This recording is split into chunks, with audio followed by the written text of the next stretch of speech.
Hola, aquest tutorial té com a objectiu oferir una introducció sobre el tema dels grups separats dins un curs Moodle.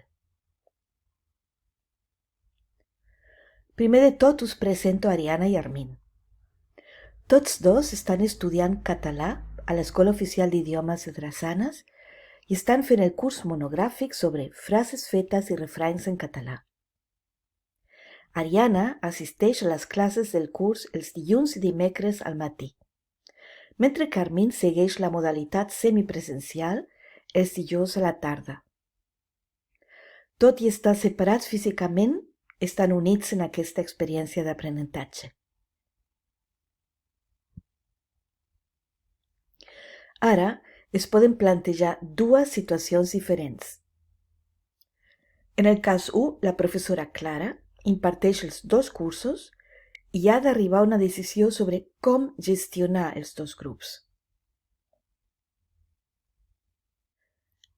Opció A.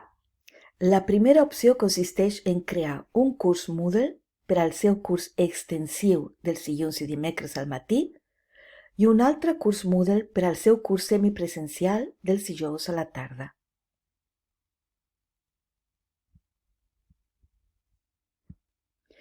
L'opció B, la professora Clara pot optar per crear només un curs Moodle amb dos grups diferents per als dos cursos que imparteix.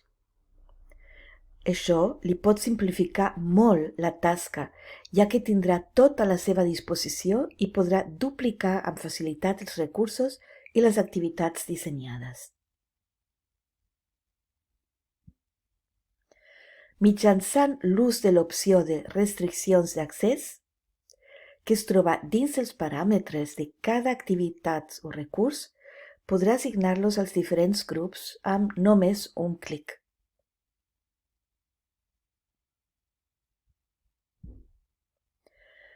El cas 2.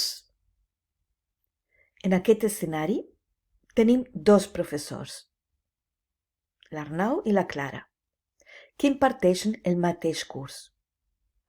No obstant això, el curs de Clara és de modalitat extensiva, mentre que el d'Arnau és semipresencial.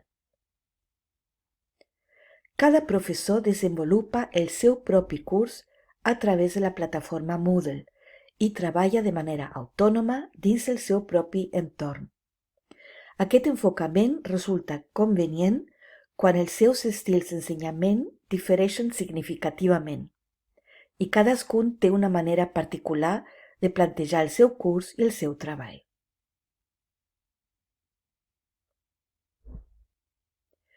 La segona opció, l'opció B, seria compartir un curs Moodle mitjançant la creació de dos grups separats dins del mateix curs.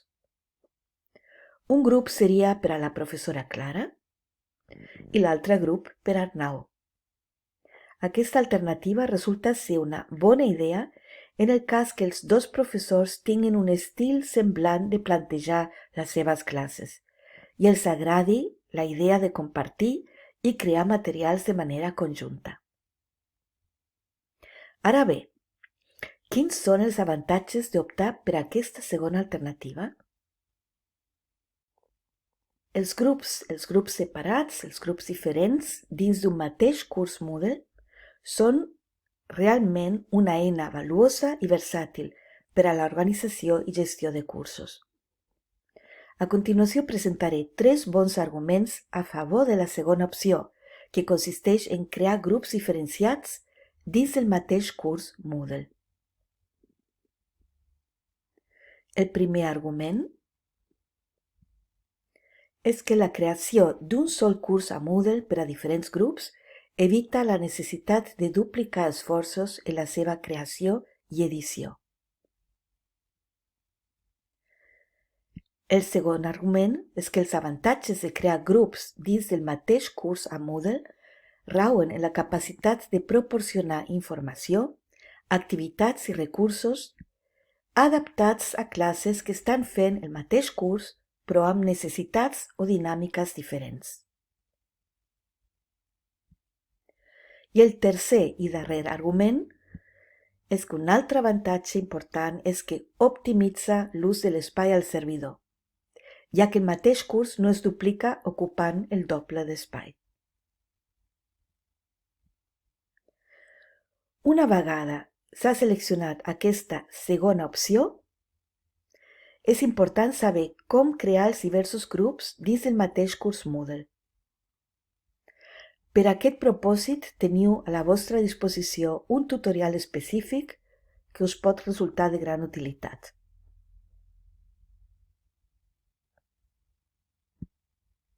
A continuació, és important analitzar i veure com gestionar els diversos grups dins del mateix curs Moodle.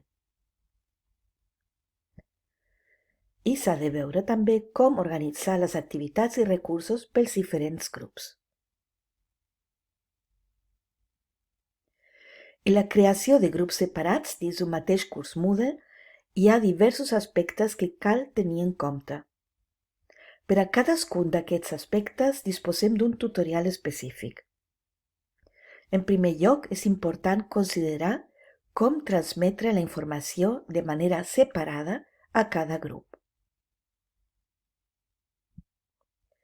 Informacions específiques per a cada grup es poden transmetre a través dels fòrums, de pàgines informatives o de links amb informacions al bloc lateral de la dreta del Moodle.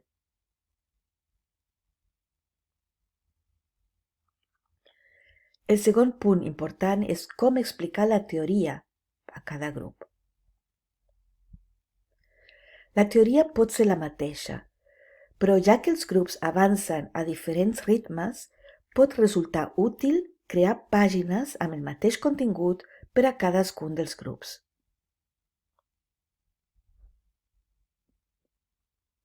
El tercer aspecte a considerar és com plantejar les tasques interactives per a cada grup. Les tasques interactives en format de qüestionaris, Padlets, activitats amb H5P i altres semblants es poden duplicar amb facilitat i assignar-les a cada grup dins dels paràmetres de l'activitat corresponent. Dins de les restriccions d'accés es pot configurar i determinar fàcilment quin grup té accés a la tasca corresponent. El quart aspecte a abordar és com establir i consultar les qualificacions de cada grup. Per tots aquests aspectes hi ha tutorials específics. També observarem com veuen el seu curs a Moodle els estudiants Ariana i Armin. Ambdós estan matriculats en el mateix curs, però Ariana forma part del grup extensiu de dilluns i dimecres al matí, mentre que Armin està inscrit al grup semipresencial de dijous a la tarda. Ariana pertany al grup A, mentre que Armin és membre del grup B. Tots dos dins del mateix curs a Moodle.